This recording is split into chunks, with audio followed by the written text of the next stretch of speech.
सोना चिड़िया अपने बेटे कुकू के लिए दिन रात मेहनत करती थी। उसके लिए दाना लाती और सिर्फ उसी के लिए ही जी रही थी।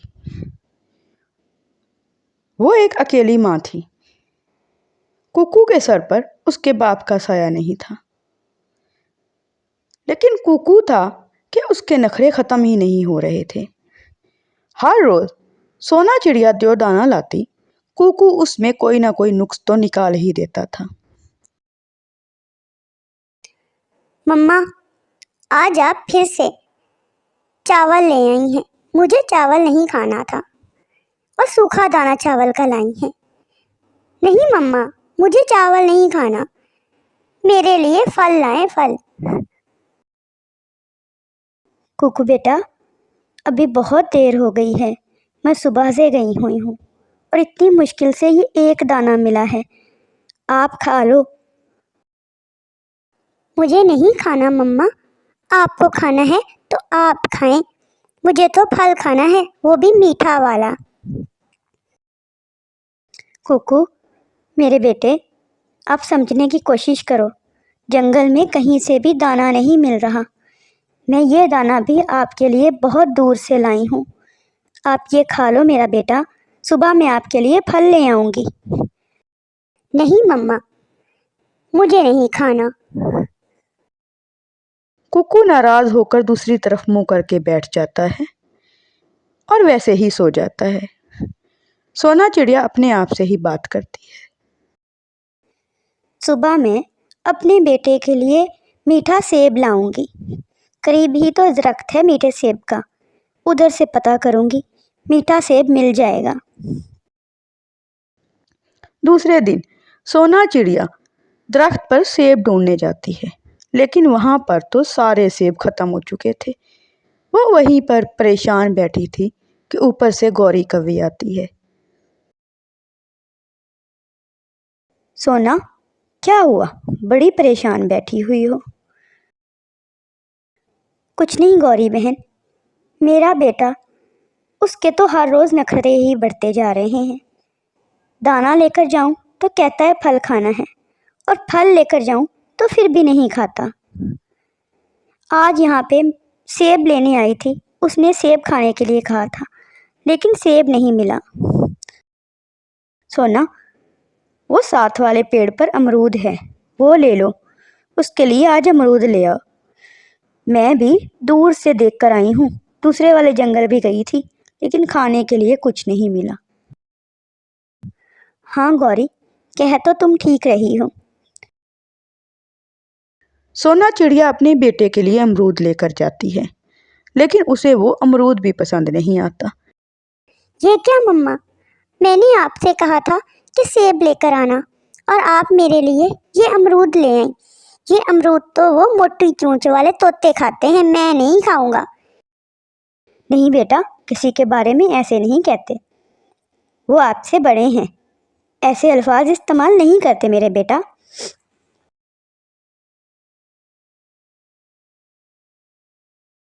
वो अमरूद काट कर अपने बेटे के सामने रखती है, लेकिन कुकू उसे खाने से इनकार कर देता है। सोना चिड़िया रात को सोचती है। कुकू के साथ कुछ ना कुछ हिसाब किताब लगाना पड़ेगा। इसे समझाना पड़ेगा कि दाना और फल कितनी मुश्किल से मिलते हैं, तभी इसे अहमियत समझ आएगी। अगले दिन कुकू उठता है। कुकू बेटा, आज आप भी मेरे साथ चलो। आज मैं अपने बेटे को अपने साथ लेकर जाऊंगी। मेरा बेटा अपना मनपसंद दाना दाना लाएगा। हाँ मम्मा ठीक है, मैं भी आपके साथ चलता हूँ। सोना चिड़िया कुकू को अपने साथ लेती है और जंगल की तरफ उड़ने लगती है। थोड़ा आगे जाकर वो दोनों माँ बेटा एक दरख्त पर बैठ जाते हैं। सामने ही कुछ अमरूद रखे हुए थे। मम्मा मम्मा, वो देखिए अमरूद, कितने अच्छे अच्छे अमरूद हैं, चलिए वहाँ से अमरूद लेते हैं। नहीं बेटा, मुझे ये किसी शिकारी की चाल लग रही है, अभी थोड़ी देर इंतज़ार करते हैं। अभी थोड़ी ही देर गुजरी थी कि वहाँ पर एक तोता आकर अमरूद खाने लगता है। जैसे ही वो अमरूद खाना शुरू करता है तो उस पर एक जाल आकर गिरता है। वो दोनों माँ बेटा वहाँ से उड़ जाते हैं और दूर जाकर बैठते हैं। मम्मा, आज तो हम बच गए। कितनी मुश्किल से बचे हम लोग। अगर हम लोग वो अमरूद लेने चले जाते तो वो जाल हम पर गिर जाता। इसलिए बेटा, जो दाना आसानी से मिल जाए वो किसी जाल में फंसा होता है, उस पर किसी ने जाल बिछाया होता है। ये बात हमेशा याद रखना मेरा बेटा। थोड़ा आगे जाते हैं तो उन्हें एक दरख्त पर सेब लगे नजर आते हैं। वह वहाँ से सेब तोड़ने जा ही रहे थे कि वहाँ पर सोना चिड़िया की नज़र पड़ती है कि एक चील ताक जमाए बैठी है। कुकू बेटा, वो देखो, वहाँ पर एक चील बैठी है। उसने वो हमारे लिए जाल बिछाया हुआ है। वो दोनों माँ बेटा वहाँ से भी ज़ोर ज़ोर से उड़ना शुरू कर देते हैं। उड़ते उड़ते दूर पहुँच जाते हैं। अभी थोड़ी ही देर गुजरी थी कि तेज़ बारिश शुरू हो जाती है। वो दोनों माँ बेटा एक दरख्त के नीचे छुपकर बैठ जाते हैं। मम्मा, ये तो बहुत तेज बारिश हो रही है। पता नहीं ये बारिश कब रुकेगी। बेटा, हम भी जब खाना लेने जाते हैं तो अक्सर ये बारिश रात तक नहीं रुकती। दुआ करो जल्दी रुक जाए। वो दोनों माँ बेटा काफ़ी देर इंतज़ार करते हैं। काफ़ी देर इंतज़ार करने के बाद आखिरकार वो बारिश रुक ही जाती है। कुकू बेटा, बारिश रुक गई है। हम दोनों माँ बेटे को अब कोई दाना तलाश करना चाहिए। जल्दी से चलो, कोई दाना तलाश करते हैं। शाम होने से पहले पहले हमें घर भी वापस जाना है। अगर आज कोई दाना नहीं मिला तो हमें भूखे पेट ही सोना पड़ेगा। हाँ हाँ मम्मा, जल्दी करें, हम चल के कोई दाना तलाश करते हैं।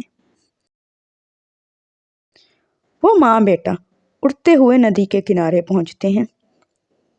वहाँ पर एक मक्की का पौधा था। वहाँ पर एक सिट्टा लगा हुआ था। वो दोनों माँ बेटा वो सिट्टा तोड़ते हैं और घर आ जाते हैं। कुकू अपनी माँ से कहता है, मम्मा, आई एम वेरी सॉरी। मुझे माफ़ कर दे मम्मा। मैंने आपसे हमेशा बदतमीज़ी से बात की, आपकी कदर नहीं की। आज मुझे पता चला आप कितनी मेहनत से दाना लाती हैं। बेटा, अभी आप बहुत छोटे हो। मैं अभी आपको अपने साथ ले जाना नहीं चाहती थी, लेकिन आप थे कि मेरी बात मानते ही नहीं थे। बेटा, हमें अक्सर इससे भी मुश्किल हालात देखने पड़ते हैं दाना तलाश करने के लिए। अब से आप घर में ही रहना, मैं आपके लिए दाना लाया करूँगी। नहीं मम्मा, हम दोनों साथ मिलकर ही जाया करेंगे। हर मुश्किल का सामना हम दोनों माँ बेटा साथ मिलकर ही करेंगे। बेटा, अभी आप बहुत छोटे हो। जब आप बड़े हो जाओगे तो आप भी ये काम करना। मैं सिर्फ आपको आज ये सबक सिखाने के लिए लेके गई थी कि दाना कितनी मुश्किल से मिलता है और जो भी चीज़ खाने के लिए मिले उसकी कदर करनी चाहिए। हाँ मम्मा, आप ठीक कह रही हो। मुझसे बहुत बड़ी गलती हो गई है, मुझे माफ़ कर दें। वो माँ बेटा खुशी खुशी अपनी ज़िंदगी गुजारने लगते हैं। इसके बाद सोना चिड़िया जो भी चीज़ खाने को लाती, कुकू उसे खुशी खुशी खाता और अपनी माँ से बहुत ज़्यादा खुश रहने लगा था। कालू कौवे और नाटी कौवी की किराने की दुकान थी। उस जंगल में वो एक ही किराने की दुकान थी। सभी परिंदों को जो भी खाने पीने की चीज़ चाहिए होती थी वो कालू कौवे और नाटी कौवी से ही लेने आते थे। इस तरीके से उनका कारोबार बड़ा ही अच्छा चल रहा था। लेकिन नाटी कौवी खाने पीने की चीज़ों में मिलावट करती थी। एक दिन कालू कौआ और नाटी कौवी आपस में बैठे बातें कर रहे थे। कालू कौवे ने नाटी कौवी से कहा, नाटी जी, आप हर चीज़ में मिलावट करती हैं, लेकिन अब मिलावट कम किया करें, कहीं हम पकड़े ना जाएं। ये ना हो कि हमारा कारोबार ही ठप हो जाए और कल से कोई हमसे चीज़ लेना ही बंद कर दे। ऐसे आप ना किया करें।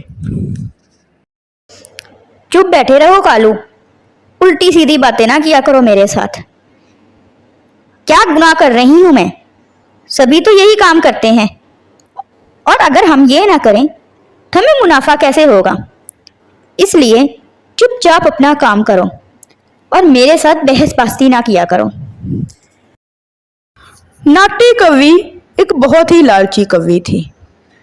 वो आहिस्ता आहिस्ता मिलावट बढ़ाती गई।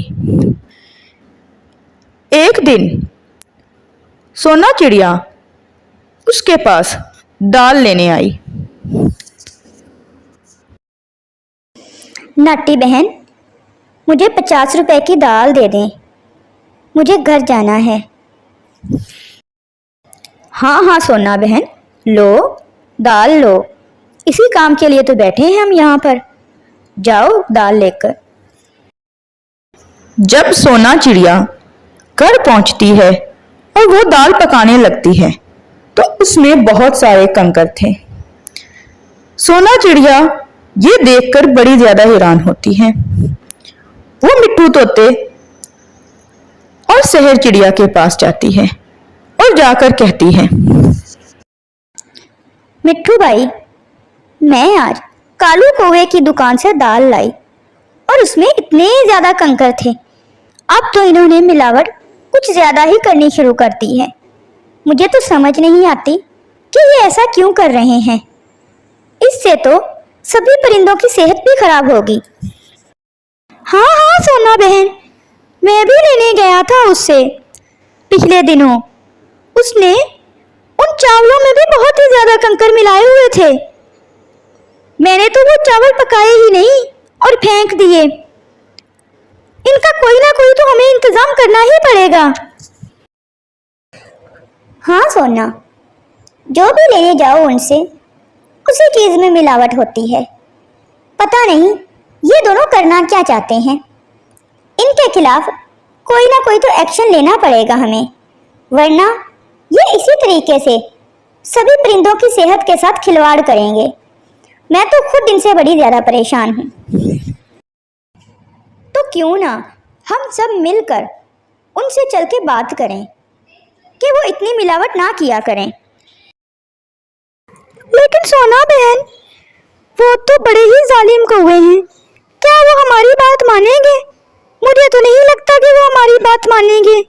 चलो, आप कहती हो तो एक बार उनसे बात करके देखते हैं। वो तीनों परिंदे मिलकर कालू कौवे और नाटी कौवी की दुकान पर जाते हैं। वहां जाने के बाद सोना चिड़िया कहती है, कालू भाई, नाटी भाभी, हम जो भी चीज़ आपसे लेकर जाते हैं उसमें बहुत ही ज़्यादा मिलावट होती है। किसी में कंकर निकलते हैं और किसी में कोई और चीज़। राय मेहरबानी इतनी मिलावट ना किया करें। हमारे बच्चे बीमार हो रहे हैं। सभी परिंदों की सेहत के साथ खेल रहे हैं आप लोग। हम आपसे मिन्नत करने आए हैं कि आप इतनी मिलावट ना किया करें। हाँ हाँ, किसी और से ले लिया करो जाके सामान। अगर तुम्हें इतनी ही मिलावट लगती है तो किसी और के पास चले जाया करो, हमारे पास ना आया करो। जाओ, भाग जाओ यहाँ से, वरना मुझसे बुरा कोई नहीं होगा। वो तीनों वहां से चले आते हैं और सोना चिड़िया के घर बैठकर वो सब ये सोचते हैं कि अब हमें आगे क्या करना चाहिए। शहर चिड़िया मशवरा देती है, मिट्ठू भाई, क्यों ना आप जंगल में किराने की दुकान खोल लें। इससे आपका काम भी चल जाएगा और जंगल के सभी परिंदों को अच्छा सामान भी मिल जाया करेगा। कम से कम सभी परिंदों को खाली सामान तो मिलेगा ना। लेकिन सहर बहन, मेरे पास तो इतने पैसे ही नहीं हैं। मैं दुकान कैसे खोल सकता हूँ? मेरे पास तो बहुत ही कम पैसे हैं। इतने में तो दुकान नहीं खुलेगी। मिट्टू भाई, मेरे पास कुछ पैसे पड़े हुए हैं, आप मुझसे वो उधार ले लें और जब आपका काम चल जाए तो मुझे वापस लौटा दीजिएगा। हाँ हाँ मिट्टू भाई, मैंने भी कुछ पैसे जोड़े हुए थे। मैं उससे अपना कुछ काम करना चाहती थी, लेकिन ये काम ज्यादा जरूरी है। आप मुझसे भी वो पैसे ले लें और अपने कारोबार में लगा लें, और जब हो जाएं तब मुझे वापस लौटा दीजिएगा। ठीक है, अगर आप दोनों का यही मशवरा है तो मैं ऐसे ही करता हूँ। मैं आप लोगों से पैसे ले लेता हूँ। मिट्टू तोता अगले ही दिन शहर जाता है और किराने का सारा सामान लेकर वापस आ जाता है। वो जंगल में अपनी दुकान खोल लेता है।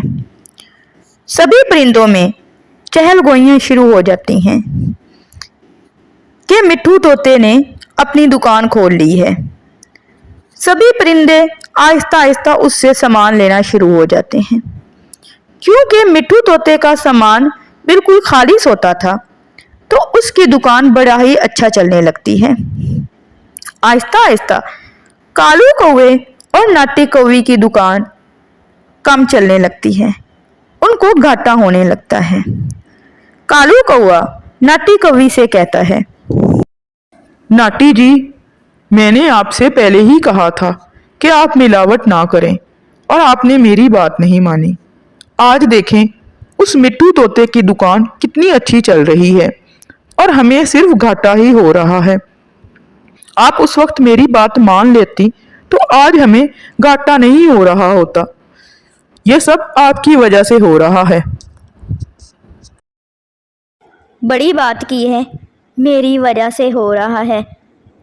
मेरी वजह से नहीं हो रहा, ये सब कुछ तुम्हारी वजह से ही हो रहा है। तुमने ये सब किया है।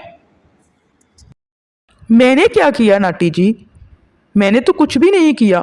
मिलावट तो आप करती थी ना। हाँ, मिलावट तो मैं करती थी, लेकिन ये जिम्मेदारी तो तुम्हारी थी ना कि किसी भी परिंदे को यहाँ पर किराने की दुकान ना खोलने दो। जब तुम्हें पता चला कि मिट्टू तोता किराने की दुकान खोल रहा है, तो तुमने उसे रोका क्यों नहीं? अब हमें कोई ना कोई प्लान बनाना पड़ेगा। इस मिट्टू तोते की दुकान से हमें खतरा है। हमें इसकी दुकान का कोई ना कोई इंतजाम करना पड़ेगा, वरना हमारा कारोबार तो ठप हो जाएगा। आप करना क्या चाहती हैं नाटी जी? मुझे तो कुछ समझ नहीं आ रही।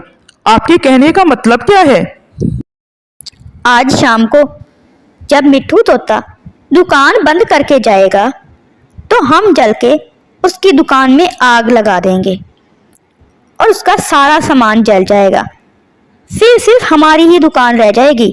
सभी परिंदों को मजबूरन हमारे पास ही सामान लेने आना पड़ा करेगा। शाम हो जाती है। वो दोनों मिट्टू तोते की दुकान के पास छुपकर बैठ जाते हैं। जैसे ही मिट्टू तोता अपनी दुकान से बाहर जाता है, वो दोनों उसकी दुकान में आग लगा देते हैं। अभी उन्होंने थोड़ी सी ही आग लगाई थी कि मिट्टू तोता वापस आ जाता है। उसके पीछे सोना चिड़िया और शहर चिड़िया भी आ जाती हैं। वो सब फौरन ही पानी डालकर उस आग को बुझा देते हैं। मिट्टू तोता कालू कौवे से कहता है, कालू, तुझे मुझसे क्या दुश्मनी थी? तूने मेरी दुकान जलाने की कोशिश की। ऐसे भी क्या नफरत, ऐसे भी क्या दुश्मनी? तुम्हारी वजह से हमारा कारोबार ठप हो गया। अब कोई भी परिंदा हमसे सामान लेने नहीं आता। सारे परिंदे तुम्हारे पास ही सामान लेने आते हैं। हम कैसे तुम्हें ऐसे चलने दें? इसीलिए हमने ये सोचा कि तुम्हारी दुकान में आग ही लगा देंगे, ताकि ना रहेगी दुकान और ना चलेगा कारोबार। फिर तो सारे परिंदे हमारे पास ही सामान लेने आया करेंगे। उन तीनों को उन दोनों पर बहुत ज़्यादा गुस्सा आता है। वो उन दोनों की खूब पिटाई लगाते हैं और सभी जंगल वालों को बता देते हैं कि कालू कौवे और नाटी कौवी ने क्या करने की कोशिश की।